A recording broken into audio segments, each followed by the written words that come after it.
Om. Om.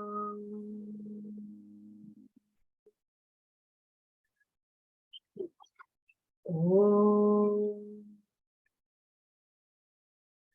Om Sahana Bhavatu Sahanau Bhunaktu Sahaviryam Karvavahai Tejasvinavadhitamastu ma vidvishavahai.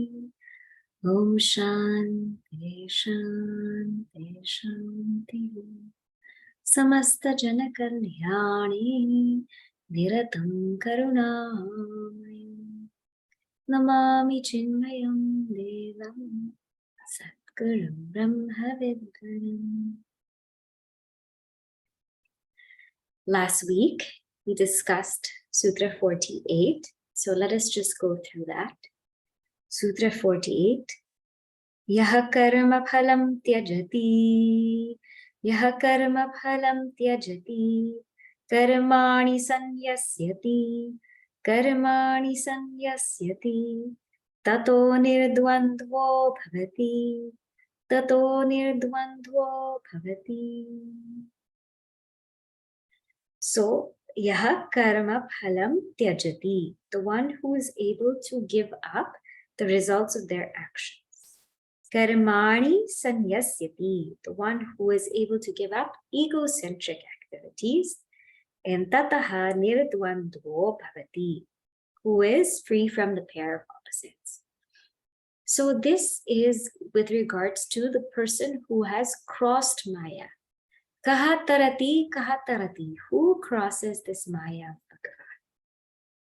So here, we're talking about if there's an order to all of this. So first, let's take up karmani sanyasyati, the one who has renounced their egocentric actions. When we act, there are three questions we have to ask ourselves. The first is in the beginning.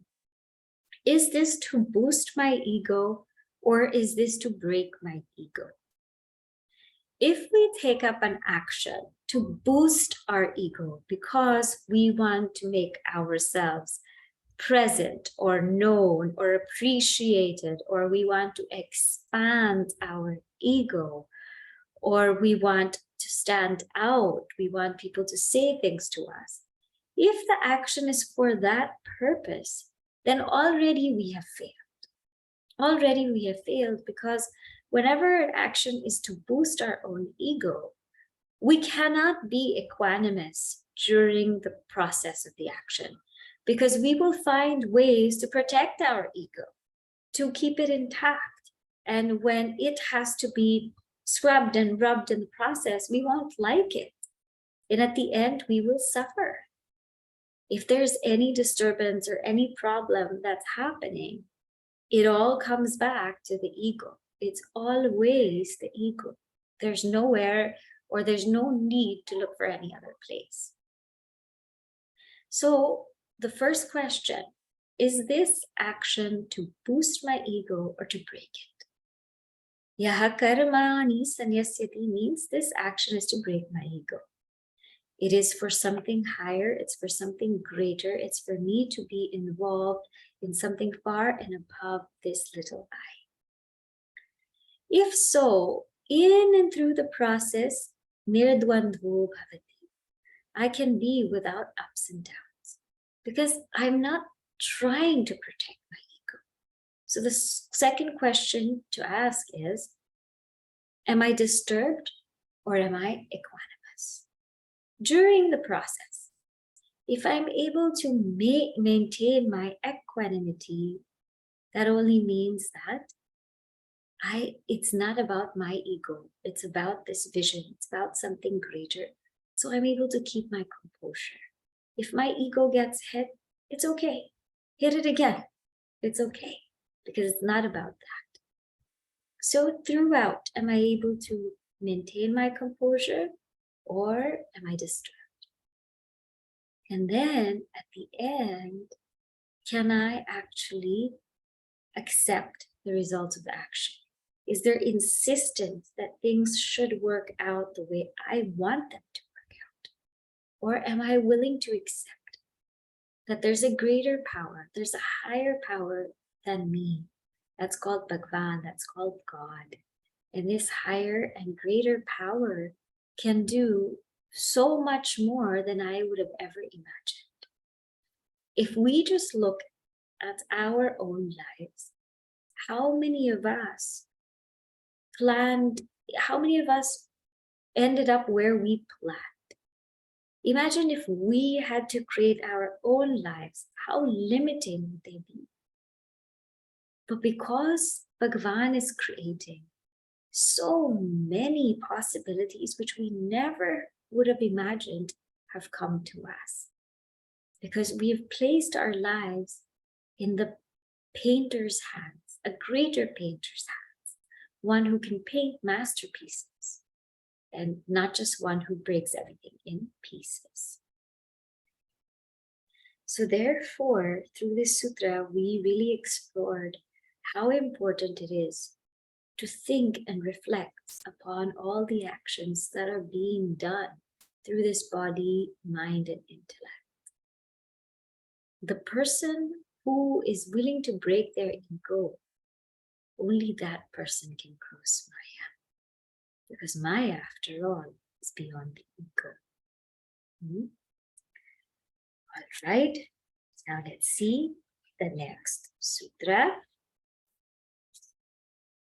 Sutra number 49. Yo Vedanapi sanyasyati, Yo Vedanapi sanyasyati, Kevalam avichinnanuragam labhate, Kevalam avichinnanuragam labhate. Yaha Vedanapi sanyasyati. Who crosses Maya? Who crosses Maya? The one who is able to renounce sanyasyati, the Vedas. Kevalam, the one who labhate, the one who gains, kevalam, pure, avichinna, unbroken, anuragam, the one who gains pure, unbroken, and continuous love. So what does this mean? When we think about the Vedas, well, how do you renounce the Vedas? The Vedas are pramana. They're shastra pramana, means they're means of knowledge. So here, what Naraji means is the karma kanda. The Veda has two broad divisions, karma kanda, jnana kanda, the division of action and then knowledge. Section on action, section on knowledge. In the section on action, there are a lot of acts, a lot of rituals performed for one's own selfish desire, be it health, progeny, wealth, career, whatever it is, all the actions performed in the karma kanda, most of them are to fulfill a selfish pursuit, our own desires. So who's the one who can cross Maya? The one who renounces the karma kanda, the one who renounces this pursuit for taking up only selfish desires. Remember, selfishness is the root of all of this evil. Because we don't know who we are, we think we are this ego, we want to do every single thing to make this ego bigger, better, and we only think about ourselves and nobody else. This is the root of all misery. So the person who is able to renounce this selfishness, only that person can cross Maya. Now, some may have a question that it's hard. It's hard not to ask or pray for things for ourselves. What if we do want good health? What if we do want a good life, or to get married, or to have children? What do we do with that? What if we have that desire, but we can't get over it? So the solution is 4 plus 1. What is 4 plus 1? When we pray, Before you ask, and I ask for our selfish desire, ask for 4 selfless desires. Say 4 selfless prayers before you come to 1 selfish prayer.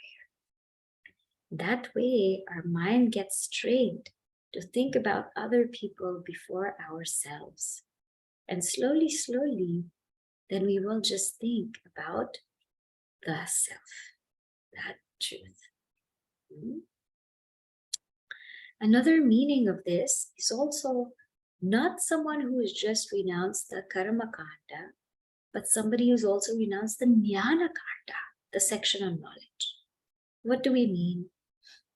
See, the jnana kanda, or what we call the Upanishads, the Vedanta, that is the deepest teaching, the highest teaching of Hindu philosophy.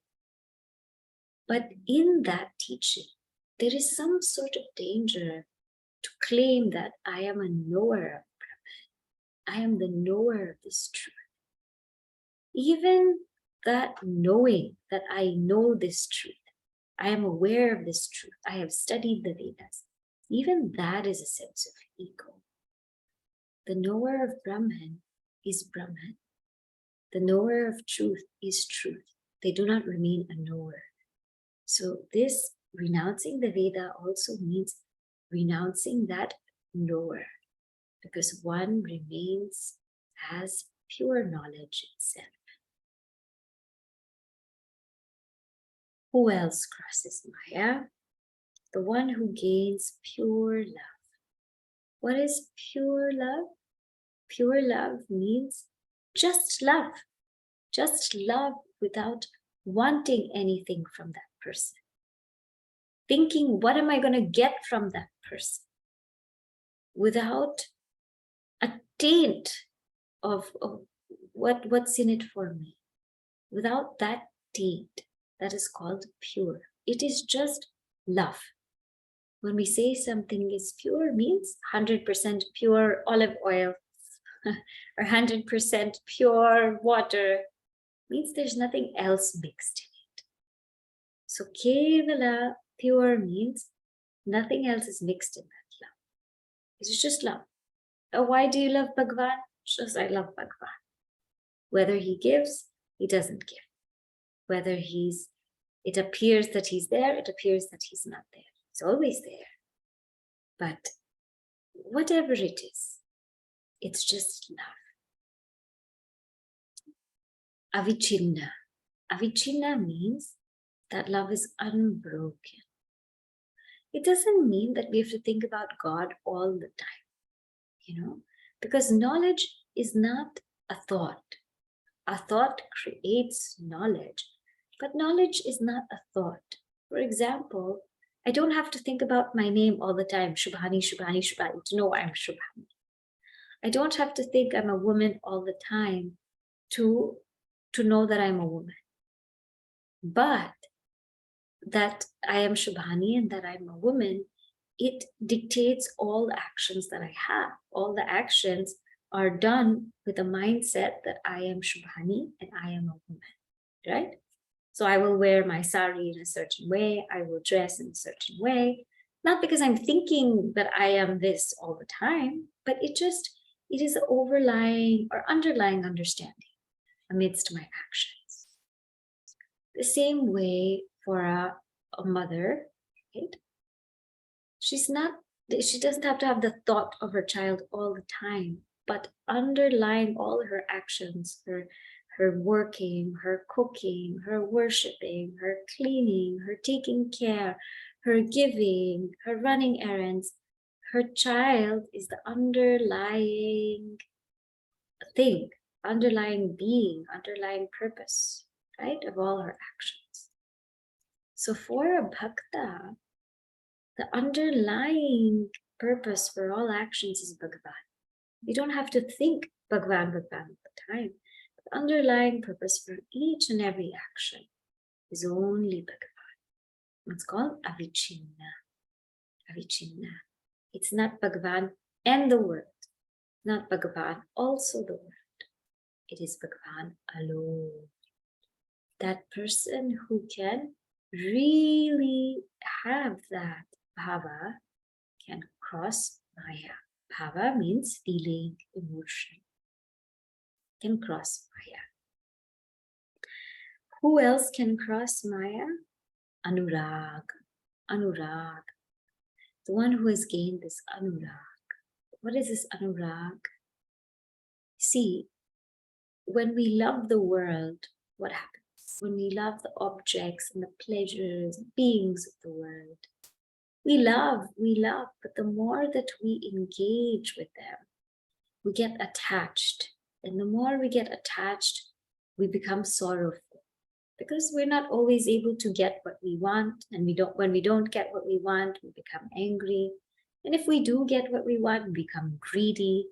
And at some point, that greed cannot also be fulfilled. So again, we get angry. So inevitably, when we love the world, the beings, the things of the world, we get attached. And then what happens is we go through sorrow. And in that sorrow, then we get detachment. We get virag or vairagya, get virag. No, we don't want that anymore. We don't want that anymore. But when we love God, what happens?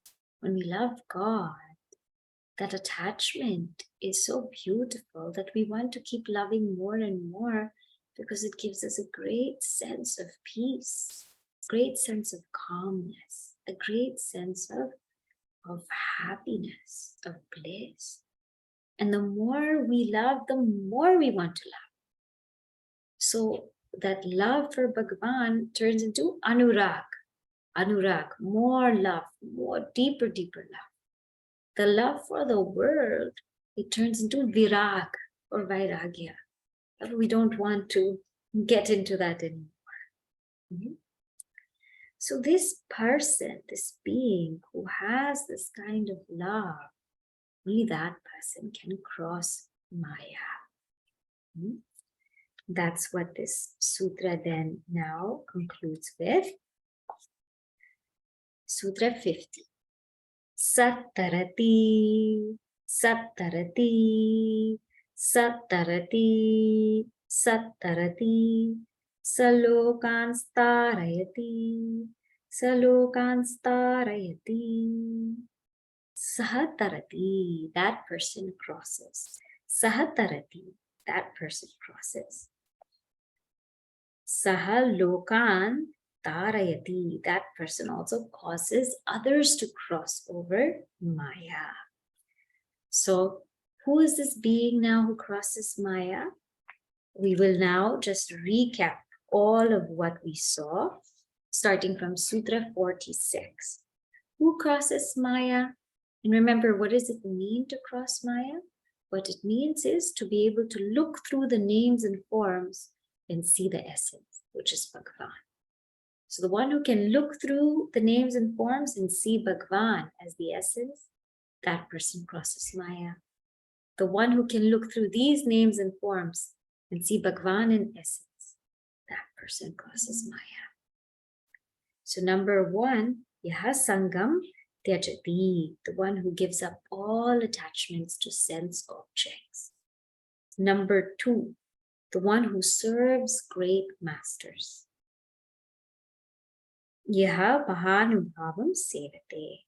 Number 3, nirmamaha bhavati, the one who renounces all sense of mindness. This person crosses Maya. Number 4 is yo viviktasthanam sevate, the one who's able to be alone but not lonely.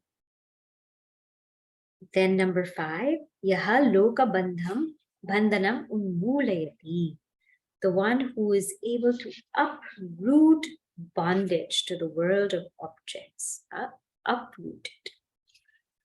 Then yaha nistraigunyo bhavati, the one who is beyond the 3 gunas. And yaha yoga kshemam tyajati, the one who is able to let go of yoga. That yoga here means that sense of wanting to acquire. Kshema that sense of wanting to secure what has been acquired. And this we saw last week, right? That there are two departments. There are only two departments in life. One is called worship department. One is called worry department. And we belong in which department? We belong in the worship department, not the worry department. Bhagavan belongs in the worry department not because he's worried, but because he takes care of all our worries. And if we are ever worrying, it means we're not worshiping. And if we are truly worshiping, then we will not worry. We will not worry at all.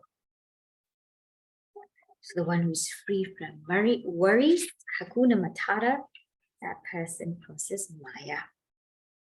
Yaha karma phalam tyajati. This we saw today, the one who's able to renounce the fruits of actions. That's number 8. Karmani sanyasyati, the one who renounces all egocentric actions. And tato nirdvanto bhavati, the one who is free from the pairs of opposites. So here we have seen 10. And then finally 11. Yo Vedanam api sanyasyati, the one who is able to renounce the Vedas. And kevalam avichinna anuragam navate, the one who gains unbroken, continuous love. Pure, unbroken, continuous love. This person crosses Maya. Not only does this person cross Maya, but this person causes others to cross Maya. Only the one who's able to cross Maya can truly inspire others to cross it. The best thing that can inspire us is a live person who lives the scriptures. Somebody who actually lives the scriptures, that is the most inspiring thing for us. And that's why we have the system of Gurukula. The system of Gurukula, people learned mostly by watching their teachers and seeing these characteristics come to life. That is how they learned. And this is more effective than any book, any audio, any video, is when we have a live person. So those who are fortunate enough to meet Puja Gurudev saw that. Definitely he crossed over Maya, and he is still helping us to cross over Maya. Now we move on to another topic. Here from Sutras 51 to 55, Naraji is going to describe what is this supreme bhakti? What is this actually? He'll say it's indescribable, but let us read. Sutra 51. Anirvachaniyam prema swarupam. So this bhakti is anirvachaniya. Means we cannot explain this bhakti. It cannot be explained. Prema swarupa. It is the nature of devotion. The nature of devotion. How do you explain love? Just think, how do we explain love? What are the pointers to explain love?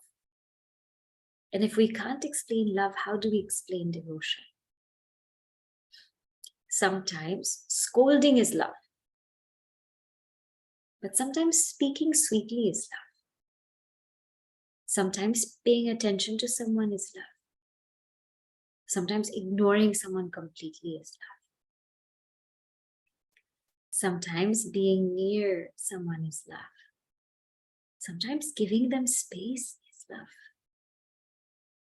Sometimes buying them something is love. Sometimes not buying them anything is also love. Sometimes smiling at them is love. Sometimes not smiling at them is love. Sometimes feeding them is love. Sometimes not feeding them is love. So when it comes to love, how do we describe it? We cannot describe it because it can be shown in so many ways. If we notice, we may have many relations, in the sense with our parents, with our friends, teachers, and every one of them shows love in a different way. It doesn't mean that they don't love you if they don't say, I love you, or give you a hug, or hold your hand. But each of them has a different way of showing love. But it's still love. And so what to talk about? Bhakti. We cannot explain love. What to talk about? Bhakti. Anirvachaniya. But Prema Swarupa. Prema Swarupam, it is of the nature of deep, deep devotion. How to explain the love that the devotee feels for Bhagavan, and how to explain how Bhagavan feels for the devotee. How Kunti Mata's bhakti is, give me more sorrow. How Shabri's bhakti is to clean the ashram every day, just to wait for the day that Sri Rama will come to visit her. How Radhaji's bhakti is to just think about Krishna. But how Sri Krishna's bhakti is also to think about Radha. And that too he did without anyone knowing. So once Sri Krishna had a parrot. And he didn't want anyone to know about Radha.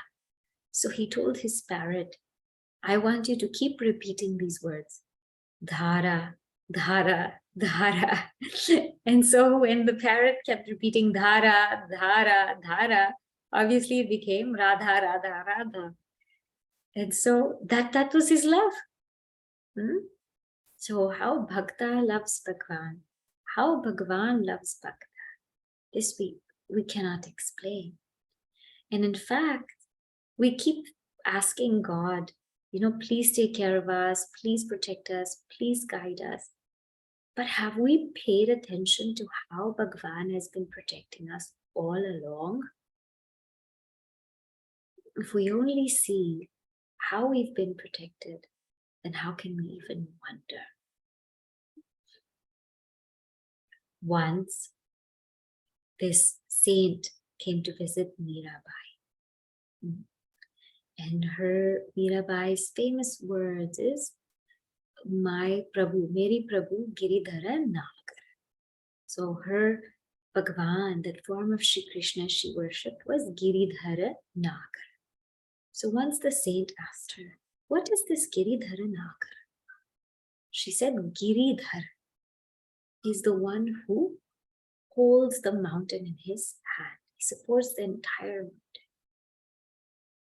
But when it came to the word Nagar, she just fell silent. Nagar means the protector of the city, the protector of the citizen. Who could explain how Bhagavan protects us? And so she just fell silent. So this bhakti, we cannot explain. We cannot explain so much so that if we tried, we would fail. And this is what is said in Sutra 52. Muka swadhanavat, muka swadhanavat. It's like a mute person, somebody who cannot speak, has the tongue to taste, but no tongue to talk. So imagine if you've just eaten a really, really yummy dessert. You are just so engrossed in that dessert, you are tasting it, but you have no tongue to talk. You don't even want to talk in that case. But here, this mute person has a tongue to taste, but no tongue to talk. How do you say what bhakti is? Gurudev says so beautifully that it's experienceable, but it's inexpressible. This is how deep bhakti can go. And I'll leave you with a nice story about Sri Krishna. Sri Krishna in Mahabharata wanted to go to Duryodhana and Dhritarashtra, and he wanted to sort of reconcile or try to reconcile between the Pandavas and the Kauravas so that this war wouldn't happen. And so he went to the palace, and Duryodhana told him, I will not even give them a land as the size of the tip of a needle. The tip of a needle. I will not even give these Pandavas any land, not even of that size. And so Sri Krishna just realized that all his attempts to reconcile, to stop the war, they were futile. And so now Sri Krishna was in the palace. So Duryodhana said, please now come and eat here. Because of course they have to offer him something. So he said, no, I only eat for two reasons. One is if I am hungry, and two is if the food is offered with love. I cannot eat because I'm not hungry, and I'm not eating your food because you are going to fight with the Pandavas. You're not willing to reconcile. And so he left. And he went to the house of Vidurji. And Vidurji knew Sri Krishna was going to eat with him. So at that time, he had gone to the market to buy some food, to buy vegetables, fruits, everything, because Sri Krishna's coming home. He wanted to give him a nice feast. But so Vidurji was not there. And Sri Krishna knocked. And Vidurani, Vidurji's wife, answered the door. And when she answered the door, she was just dazed. She didn't know what to do because she didn't expect him to come this soon. For months together, she was thinking, when he comes, I will make him sit here. I will say this to him. I will make him wear this. I will feed him this. I will treat him this way. And for months, she was waiting for his arrival to the house. And she had been mentally picturing everything. But now that he was there, she didn't know what to do. She just was lost. So she made Sri Krishna sit. And she had no food, but she had some bananas. So somehow she said, I will feed him bananas. So she took a banana, she took out the peel, she fed Sri Krishna the peel, and she threw the fruit. And again, she kept doing it. She took the banana, she took out the peel, she fed Sri Krishna the peel, and threw the fruit. And again, she did the same thing. And Sri Krishna sitting there, not saying anything, just being. And Vidurji all of a sudden comes home. He looks at Vidurani. He says, what are you doing? And she said, what do you mean? He said, you're feeding him the peel. You're not feeding him the fruit. And she said, oh my gosh, what did I do? What have I been doing? And so she started feeding him now. She unpeeled the banana. She threw the peel and she started feeding Sri Krishna the fruit. And Sri Krishna said, no, I don't want the taste of the fruit. I want the love of the peel. I don't want the taste of the fruit. I want the love of the peel. When Vidurani was feeding Sri Krishna, she was lost. She was just lost in him. Mukha swadhanavat. She couldn't speak. She couldn't say anything. She couldn't do anything. She's completely lost in him. That was her bhakti. And Sri Krishna's bhakti, or his bhakta, he'll do anything. He'll even eat banana peels. So therefore, the supreme bhakti, can't explain it. We can't express it. But we can definitely experience it. And who experiences it? That we will see next week. Om Purnamadav Purnamidam Purnat Purnamudachyate Purnasya Purnamadaya Purnameva Vashishyate. Om Shanti Shanti Shanti. Harihi Om Shri Gurubhyo Namaha. Harihi Om.